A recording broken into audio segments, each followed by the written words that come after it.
Hello, and welcome to another episode of I'm Still Playing. If you've been with the channel for a while, then you know I've already covered Neverness to Everness in some previous videos.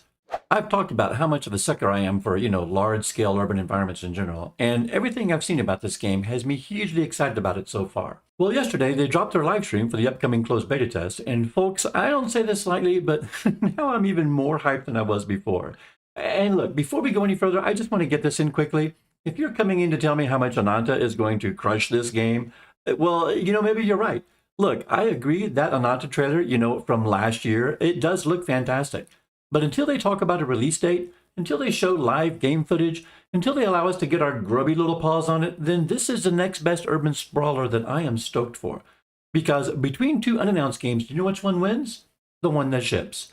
And so far, this one looks way closer to shipping than Ananta does. With that said, let's take a look at all the changes and improvements coming in this CBT and why I am now even more stoked than ever. First of all, let's look at the world changes. Netherrealm has had a complete glow up since the previous beta. And I'm not talking about just a fresh coat of paint. Ada has gone deep in the UE5 tech stack.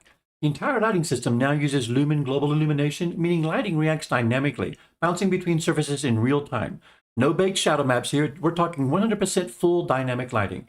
They're going to be using volumetric fog, volumetric clouds, atmospheric scattering, and they've built a comprehensive weather system that is both aesthetic and mechanical. In fact, their snow system will have real accumulation, and you'll see footprints, tire tracks, NPCs changing their behavior, and changes to your driving physics. They're even using subsurface scattering on snow textures to simulate how light refracts through translucent crystals. That's pretty freaking ambitious. I love it. They've also reworked materials across the board. They're using a custom physics-based rendering pipeline for cloth, metal, and leather on characters. Additionally, they're now providing support for DLSS 4. If you're on an RTX 50 series, you're going to be getting multi-frame generation and super resolution. But even if you're not, you're still getting the latest in DLSS enhanced interframe generation. Look, we shipped OMD 3 on 5 platforms with Unreal 427, and Orcs Must Die Death Trap we shipped on PC and Xbox Series S and X using UE 5.3. Trust me when I tell you, these guys are using this engine to its fullest. Now, will it remain performant on your old GTX 1050? Well, that's for the beta to determine, right? But if you look at the recap of all the stuff they're doing for this beta, pretty much every single bullet point begins with the word optimize. So it's clear that they recognize that this is an issue and they're working to address it. And in fact, they're working on it so much for mobile that they're not even going to be releasing the CBT on mobile globally. Okay, so let's talk about some of the character changes coming. First, the visuals. They've retooled the character rendering flow altogether. You're going to be getting more realistic skin tone lighting, fabric that actually looks like fabric, and hair strands that react dynamically under different lighting conditions. It's a big leap from the previous beta's sort of flatter look. They also gave us a brief look at some of the new characters coming in this beta. There's Hotori, a time-warping melee umbrella fighter. She freezes time, records ally inputs, and then plays them back for massive burst damage. Oh, and one cool thing is that they took the time to integrate her ability effects into the weather system, so her freeze time ability will look different when it's snowing versus when it's not. This is a pretty impressive feat. It's also stupidly expensive, so I'm impressed that they're trying it out. There's Bai Kang, a martial artist and language-based esper who literally builds attack combos out of phrases. Interesting, right? And they also showed us Hathor, who summons a motorcycle from thorns growing in her body and enters an emergency delivery beatdown state. So, we're definitely getting her, right? Combat-wise, I think it's going to be night and day the differences for this CBT. Hitboxes have been adjusted, the dodge and parry mechanics were supposedly tightened up. There's camera smoothing, synergy effects between teammates, and contextual assists where off-screen characters will leap in. They've even added an entirely new parry mechanic and upgraded critical dodge countering. Of course, one of the big appeals to NTE is its vehicular system, and it's quite often been likened to a gacha GTA, right? Well, it looks like the vehicular system has been vastly improved for this beta. You can now request, or as I should say, aggressively requisition vehicles from NPCs. If you go too hard, though, you can expect the police and eventually whisker officers, yes, literal cat cops, to start hunting you down. There's a full wanted system, public reputation mechanics, and even dangerous anomaly reinforcements if you max out your heat. It basically is GTA meets urban paranormal enforcement, if you will. They're still not allowing you to plow through pedestrians, rather they just phase through your vehicle if it looks like you're going to hit them, and honestly, I feel like this is a very smart decision on their part. The map now includes proper routing and GPS guidance, and driving controls are going to be custom tuned per vehicle. We're going to start off this time with 6 cars, a motorcycle, and a summonable scooter that you unlock early on through the story. Racing teams, street tracks, and weather-affected handling are also all in the beta. Honestly, this feels like a system that would give Midtown Madness a run for its money. See what I did there? Run, money, Midtown Madness.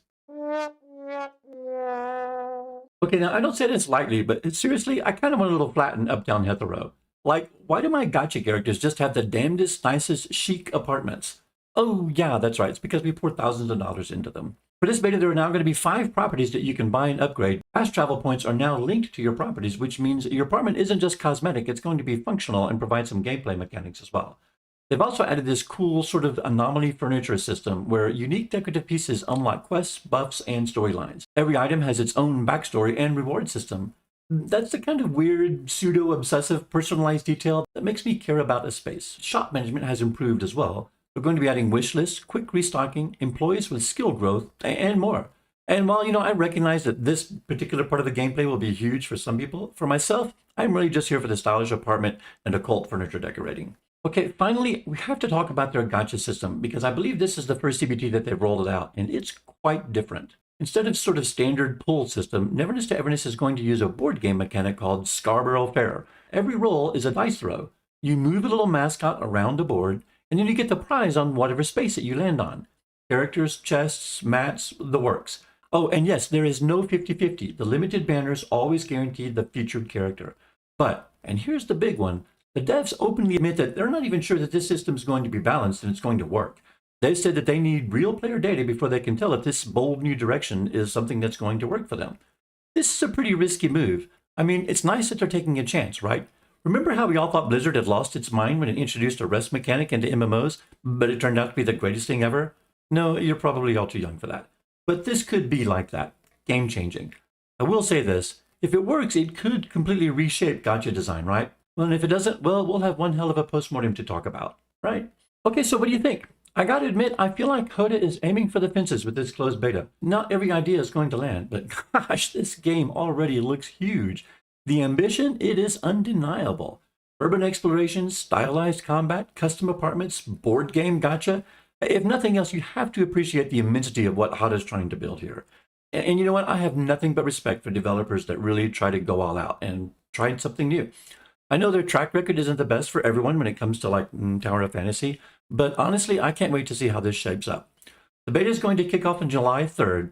I don't have any special strings myself, so I'll be trying my hand at the pre-registration lotto just like the rest of you.